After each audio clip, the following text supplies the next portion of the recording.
신문 브리핑 풀뿌리 언론 K 시작합니다. 먼저 경남 도민을 봅니다. 시민의 휴식처, 어민의 생계터, 진해로 앞바다를 메우자고라는 제목인데요. 신문은 시민들의 휴식 공간이자 어민들의 삶의 터전인 진해로 해변 공원과 속천항 앞바다를 매립해야 한다는 주장과 이를 질타한 시민단체 입장을 다루고 있습니다. 왜 이런 논란이 벌어졌는지 이 문제 취재한 박신 기자 전화 연결해 자세한 얘기 들어보겠습니다. 박 기자님 반갑습니다. 네, 반갑습니다. 네, 먼저 진해로 해변 공원과 속천항 앞바다를 매립해야 한다는 주장 언제 어디서 나왔습니까? 지난달 25일 창원시가 국회에서 주최한 내년 국비 확보와 현안 논의를 위한 국회의원 초청 간담회에서 나온 이야기입니다. 이 자리에서 진해가 지역구인 이달곤 국회의원은 창원시 국비 확보 계획이 도시 발전과 인구 증대를 이룰 산업 행정적 큰 그림이 아닌 과단위 소규모 예산 사업에 치중됐다고 지적했는데요. 그러면서 진해 속천항과 그 일대 군부대 앞바다를 매립해야 한다는 주장을 펼쳤습니다. 네, 이달곤 의원이 진해 속천항 일대 매립을 주장하는 이유는 뭡니까? 진해 앞바다 매립의 주된 근거는 속천항 일대 해저가 썩어 밀물과 썰물이 교차할 때 바다 밑에 있던 악취가 육지로 올라온다는 것인데요. 이달곤 의원은 구체적으로 소죽도 평화공원에 있는 한국군 해참전 기념탑부터 속천항을 연결하는 방향으로 매립 계획을 세우고 있다고 밝혔습니다. 그러면서 조승환 해양수산부 장관과도 이와 관련해 이야기를 나눴고 국방부와도 조율 중이라고 말했는데요. 진해 앞바다 매립이 단순히 아이디어 차원에서 나온 이야기가 아니라는 뜻을 내비쳤습니다.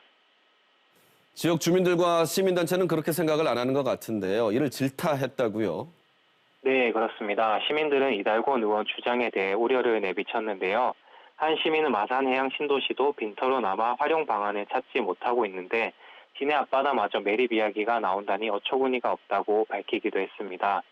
창원 지역 시민단체에서는 지난 4일 반대 성명을 내고 이달곤 의원을 향해 국회 농림축산식품해양수산위원회 간사 자리에서 물러나고 시민에게 사과해야 한다고 강하게 질타했습니다. 그러면서 매립 주장을 두고는 육상 오염물질을 차단할 생각은 하지 않고 바다를 매립하겠다는 것은 시대착오적이라고 비판했습니다.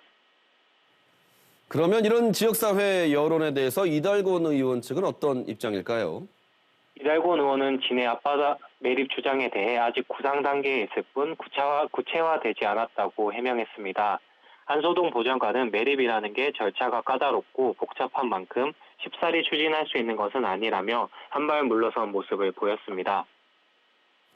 네, 알겠습니다. 지금까지 경남 도민일보 박신 기자였습니다. 자, 이어서 경남신문 보겠습니다. 진주 청소 노동자 수당 없는 토요일 근무 반발이라는 기사인데요. 진주 도심의 넓은 도로와 보행로를 청소하는 진주시 위탁업체 4곳의 소속 노동자들이 80여 명이 있습니다. 월요일부터 토요일까지 주 6일을 근무하면서 시간 외 수당을 받지 못하고 있다는 내용인데요. 이를 청소 노동자는 한 위탁업체를 근로기준법 위반 등으로 고발을 했습니다. 해당 용역업체 관계자는 진주시 지침에 따랐을 뿐이다라는 입장이고 진주시는 고용노동부 조사 결과에 따라 조치할 예정이라고 신문은 전하고 있습니다. 다음 고성신문입니다. 출생아 급격히 감소, 어린이집 올해 3곳 문 닫아라는 모습입니다. 사진 보시면 같은 어린이집의 한 10여 년 전 모습과 현재의 모습인데요. 10여 년 전에는 이렇게 입학을 위해 학부모들이 줄을 설 정도였지만 지금은 이렇게 문을 굳게 닫은 상태입니다. 고성군에는 올해 어린이집 3곳이 휴원하거나 폐원할 예정이라고 하는데요. 특히 하일면과 하이면엔 어린이집이 없어서 삼천포 지역으로 보내야 할 형편이라고 합니다. 신문은 권역별 어린이집을 운영하더라도 통원 대책 등 보육 환경 개선과 장기적인 대안 마련이 필요하다고 지적했습니다.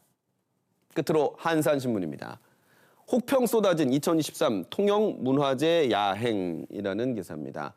사진 보시면 통영시 예산 약 4억 2천만 원이 들어갔던 통영문화재 야행의 모습입니다.